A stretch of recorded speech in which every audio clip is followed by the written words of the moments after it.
امام شافعی رحمه الله فرمایي چې دا زنا یو قرض دی، قرض. نن ته زنا کې د دې ادایګي به ستا د کور نه کېږي، د کور نه ته به خبر هم نه ستا د کور نه به ادایګي شوي.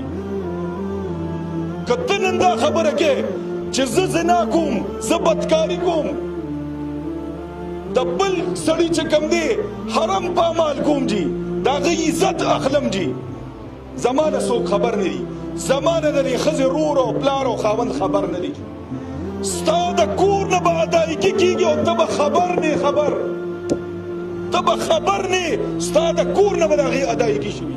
دا د امام شافعي مستقل د فقه امام دی زمونږ استاد، دا د هغه الفاظ دي. زما عزتمندو مختصر خبره ده چې مونږ خالق کائنات ته ودرېدو والا یو جي، او هلته به یو اواز لګي، اواز وامتازوا اليوم ایها المجرمون. اے مجرمانو نن ورځ تاسو بیل شئ، تاسو بیل شئ مجرمانو. زمونږ که دا اعمالي مونږ به د مجرمانو په فهرست کې راځو که نه به راځو جي، مونږ به همدغې مجرمانو سره ولاړو. د چا په باره کې چې الله فرمایي اے مجرمانو نن الګ شئ، الګ نن بیل شئ زما د بندیانو نه، زما د نیکانو بندیانو نه تاسو بیل شئ. زما عزتمندو دې طرف ته سوچ پکار دی. سیدنا فاروق اعظم رضی الله عنه وګورئ زما عزتمندو تاریخ کتابونو لیکلي دي چې یو ورځ مانځه کې ولاړو او دا آیاتونه یې لوستل: ان المجرمین فی عذاب جهنم خالدون. یقینا مجرمان به په عذاب د جهنم کې همیشه د پاره، همیشه د پاره وي چې په مجرمانو کې رالو بیا به همیشه پراته وي جي. الله دې دې وساتي. لا يفتر عنهم وهم فيه مبلسون. دوی نه به کم نکړي شي عذاب او دوی به په دې عذاب کې نا امیده وي، نا امیده. دوی به د ده به امید نه چې زه به د عذاب نه وځم. حضرت عمر رضی الله عنه دا بار بار لوستل، مونځ یې ختم کو، کور ته لاړو، د ډېر غلبې د یرې د الله نه چې کوم دی بیمار شو. یو میاش په کټ پروت و، یو میاش د کټ نه پاسېږي، یو میاش صاحب فراش شو چې هسې نه چې په دغې مجرمانو کې موږ را نه شو چې په جهنم کې به پراته یو همیشه او عذاب به رانه نه کمیږي او دې کې به نا امیده پراته یو. خلک به تپوس ته راتلل امیر المؤمنین څه چل شوي، هغې ته څه پته وه چې د الله یره پې دونه غالبه شوې. دا هغه عمر و زما عزتمندو چې زما ستا خوږ پیغمبر ورته وایي چې ای عمره په کومه لاره چې ته را روانې شیطان لاره بدلوي، شیطان دنه لاره بدلوي تښتي ده. دا هغه فاروق اعظم دی، دا سسر رسول دی. وګورئ جي د امام الانبیا سخر دی، سخر دی.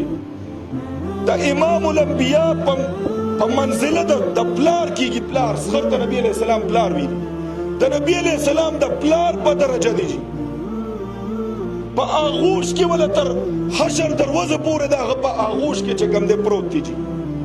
موږ چې زیارت ته ځو او د قبر نه چې کله پاسي نبی علیه السلام فرمایي چې ابوبکر او عمر باندې به ما لاسونه دواړه اچولي او د الله دربار ته به روان دي. هغه سسر رسول وګورئ جي د جرم نه یریږي، جرم چې د الله په نس مجرم نشم. نن زمونږ استاسو دا استهزار ختم دی جي که مونږ د الله مجرمانو کې رازو رازو دی. خیر مونږ صرف په دې اکتفا کړې ده چې دقه شان چې کوم دی ظلم به کوو، دروغ به وایو، خیانت به کوو، زنا به کوو، شراب به څکو، جواري به کوو، سود به خورو، رشوت به خورو، حق تلفي به کوو، د لور د خور او د لور حق به چې کوم دی د خپو لاندې کوو جي، او د الله نه به جنت فردوس غواړو. یعنی الله به دوکه کوو مونږ، نعوذ بالله. زما عزتمندو مخکې د دې نه زما عزتمندو چې رب العالمین ته مونږ پیش کړی شو، د دې نه مخکې د خپل حساب صفا کړي، د خپل معاملات صحیح کړي، د خپل اخلاق او کردار صحیح کړي، د الله د کتاب سره چې کوم دي دوستانه شروع کړي، د پیغمبر احادیثو له ټیم ورکړي، ځانونه سم کې مخکې د دې نه چې ملک الموت راشي او روح راله سیده جهنم ته بوزي سیده چې پسو پیشم پکې ونکي او جهنم ته راله وغورځوي. د دې نه مخکې مونږ ټولو له محاسبه پکار دی. مونږ ټولو له چې کوم دی خپل احتساب پکار دی. ټولو له چې کوم مونږ په خپل اعمالو باندې نظر پکار دی. زما عزت ګنې زما عزتمندو د الله رب العالمین صفت دی غني بے پروا دی. بے پروا څه ته وایي؟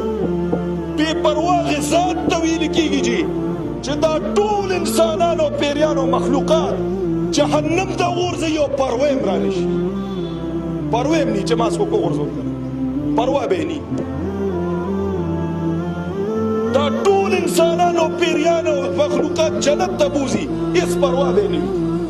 دا ډېره سخته خبره ده چې د الله په صفتونو کې صفت دی غني بے پروا. مونږ چې کوم دی جهنم ته وغورځوي نو څه خیال هم دی؟ د الله په دربار کې چې کوم دی پروا نشته.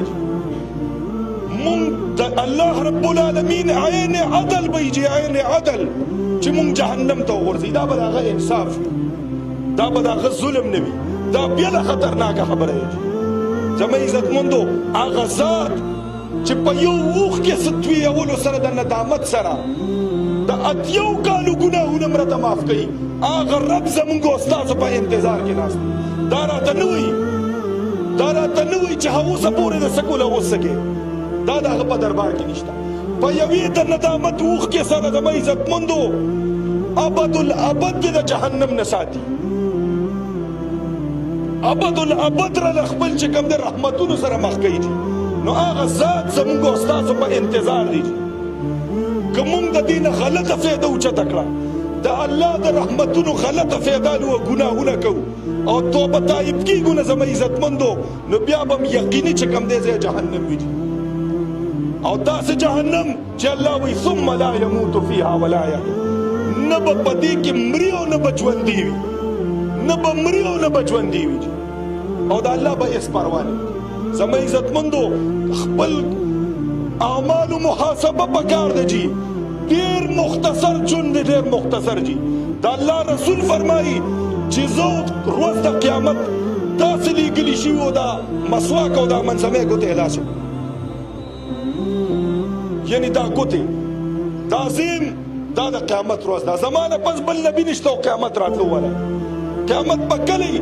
زما عزتمندو نن زما ستا نه روح وته په موته قیامت شو. زما ستا حساب شو، دا قیامت دی. هغه د حشر ورځ پرېږده چې به کله راځي هېڅ پته نه لري. په ما ستا باندې قیامت د روح د پرواز کېدو سره شروع شو. اوس په قبر کې زما ستا چې کوم دی محاسبه کېږي او حساب به راسره کېږي. که دلته پاس شو هلته به هم پاس شي، او که دلته فیل شو هلته به هم راندې درګاهي. زما عزتمندو د هغې رب العالمین سره د صلح وخت دی چې مونږ ورسره روغ او کروغه یا رب العالمین فلانې ګناه مې کړې ده، قصدن عمدن مې کړې ده، جوازونه ولو نه ګورو.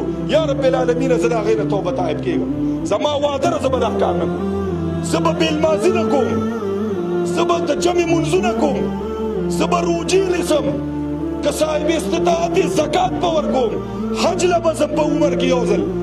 د الله د توکي انسانیت باندې به رحم کوم. زه د الله په مخلوقاتو سره به ظلم نه کوم. د خور او د لور حق به وررسوم. یا رب العالمین سودخوري رانه شوې ده معافي غواړم، جواري رانه شوې ده معافي غواړم، شرابونه او آیس او چرسونه او تماشې مې کړې دي معافي غواړم، ډمامې مې کړې دي معافي غواړم، ظلمونه مې کړې دي معافي غواړم. د ټولو نه زما عزتمندو رجوع کې. زما عزتمندو تاسو وګورئ په دنیا کې به راته الله په دې زړه کې د جنت هواګانې ولري، د جنت هواګانې به محسوسوي.